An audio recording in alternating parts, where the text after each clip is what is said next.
After a marathon hearing for a period of over 10 days, the Supreme Court today reserved its judgment on a batch of petitions challenging the Karnataka High Court's judgment which upheld the ban on wearing of hijab by Muslim students in educational institutions. A bench comprising Justices Hemant Gupta and Sudhanshu Dhulia heard Solicitor General Tushar Mehta, Karnataka Advocate General Prabhuling Nawandgi and Additional Solicitor General K.M. Nataraj for the state.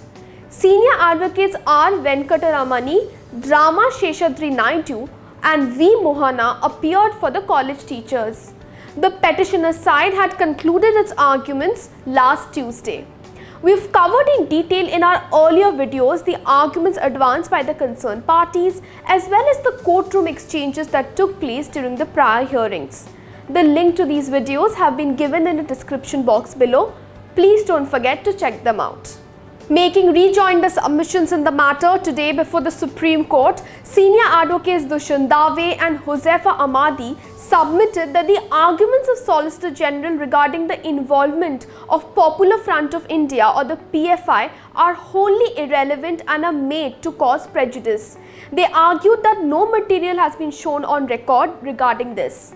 The petitioners argued that unlike triple talaq and cow sacrifice, hijab is mentioned in Quran and it is the farz of Muslim women to retain the same.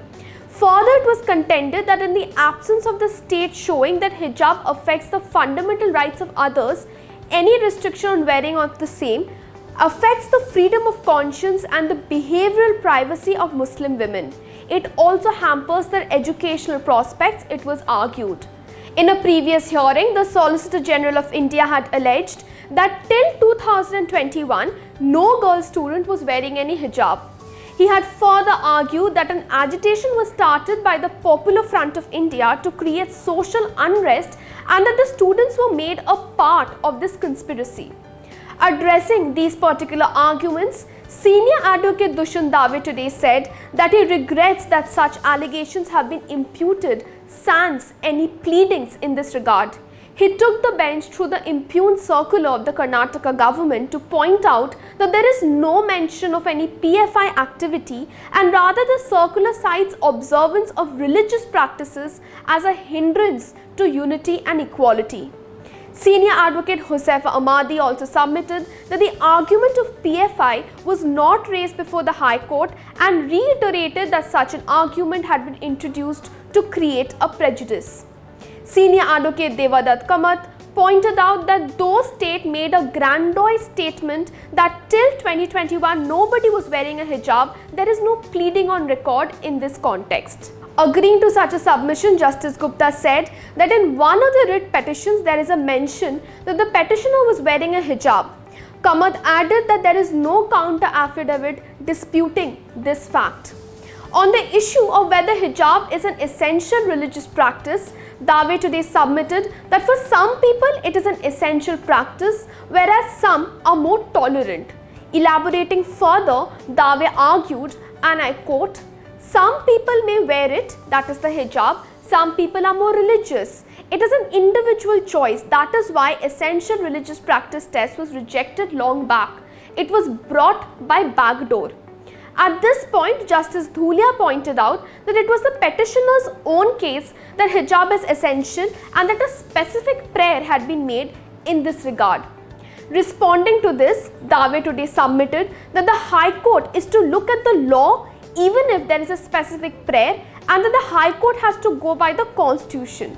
Dave emphasized that there cannot be an estoppel against a constitutional provision even if a prayer is made.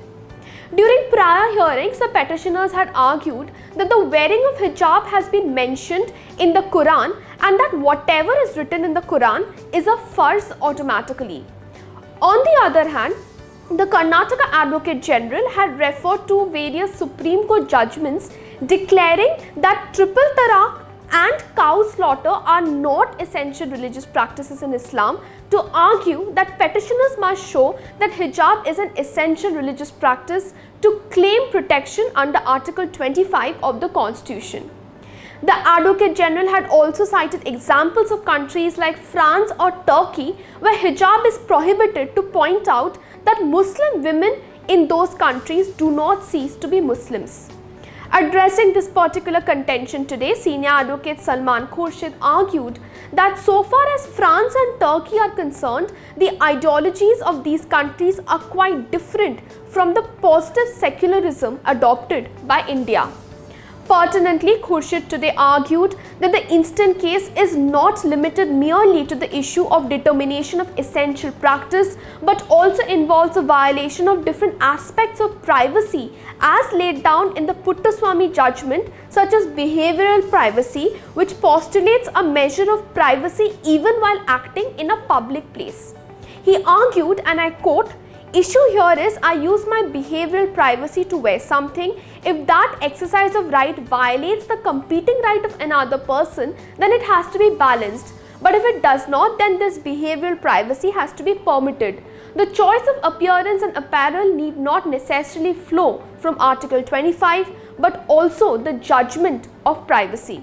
Solicitor General of India Tushar Mehta during prior hearings had apprised the bench that seeing hijab-clad Muslim women in schools, the other community had started coming to class wearing saffron shawls.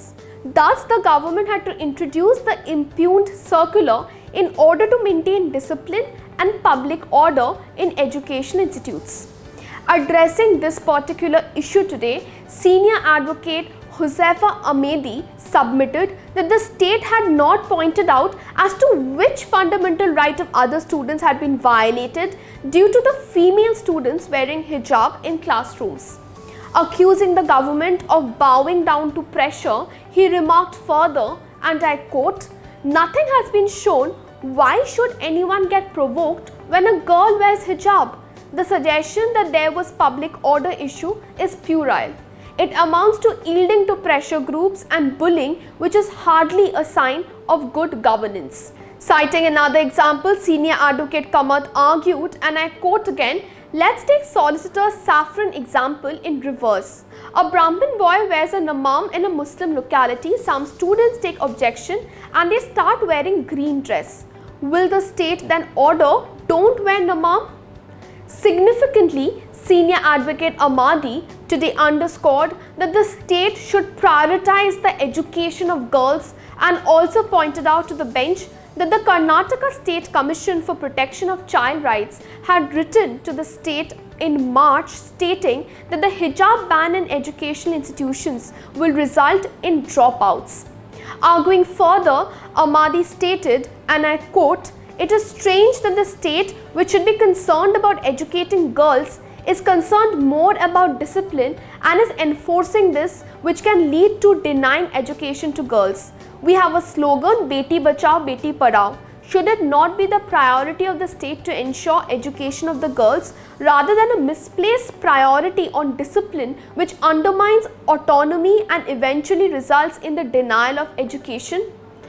Urging the bench to consider the aspect of the emancipation of girls, Ahmadi argued, and I quote again, "What does ultimately the state gain if these students are not emancipated?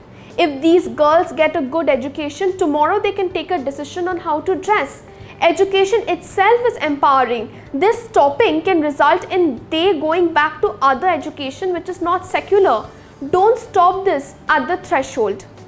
Towards the end of today's hearing, Kamath said that the High Court had inversed the test by asking the petitioners to show their rights instead of examining whether the restriction imposed by the state is valid.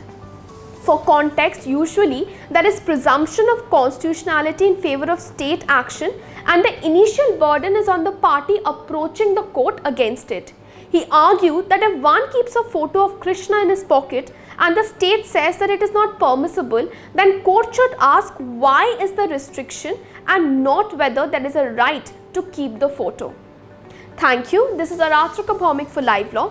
We'll have to wait and see what the Supreme Court rules in this particular case. Keep watching LiveLaw for more such updates.